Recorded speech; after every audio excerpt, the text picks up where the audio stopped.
आसुछि लघुचाप काली रातिरु वर्षा संभावना तातीरु मिलिब निस्तार दाना बांधुछि लघुचाप।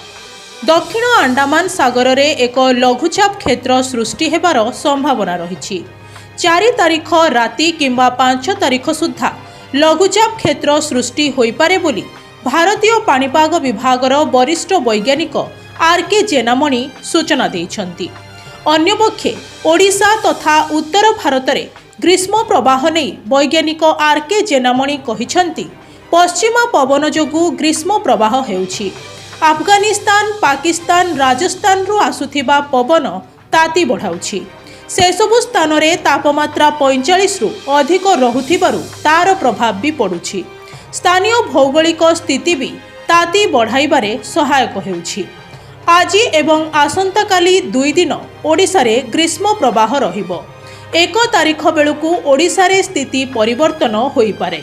तेबे काली रातिरु दक्षिण ओडिशा रे काल बैशाखी वर्षा हेबा संभावना रहिछि बोली वैज्ञानिक आर.के. जेनामणि सूचना दैछन्ति।